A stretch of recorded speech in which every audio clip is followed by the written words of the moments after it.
Sa gitna ng pag-iisa, sa mundong puno ng panghuhusga, Anak siya ng killer. Kaya huwag mo na siyang balaking kaibiganin. Panahon mo! Tumigil ka! Hindi naman ako yun eh.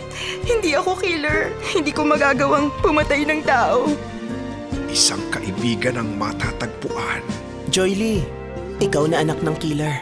Let's be friends. Ang mga puso nila bubuuin ang kakulangan ng isa't isa. Wala na. Burado na ngayon ang bad memories. Pwede ka na ngayong gumawa ng mga bago.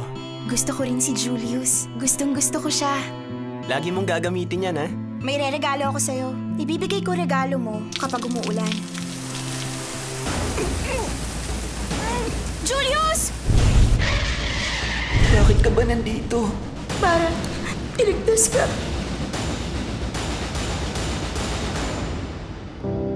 Joy! Nasaan ka? Patay na si Joy Lee. Kung hindi ka sana nakilala ng anak ko, hindi sana ito nangyari sa kanya. Ikaw ang dahilan kaya siya namatay. Masalanan ko. Hello? Buhay pa si Joy, Dad! Buhay pa siya!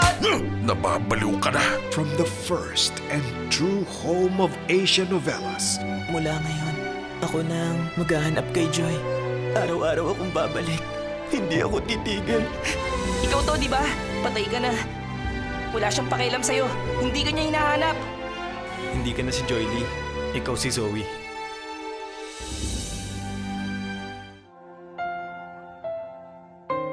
Sabi mo ayaw mo nang bumalik. Binura ko ng bad memories. At marami na akong good memories with you. pusong dililimo.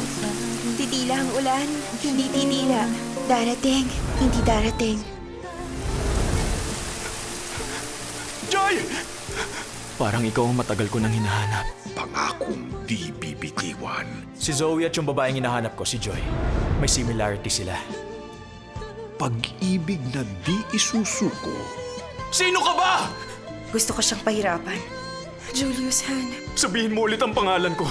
Julius. Julius! Julius Han. Siya si Joy Lee.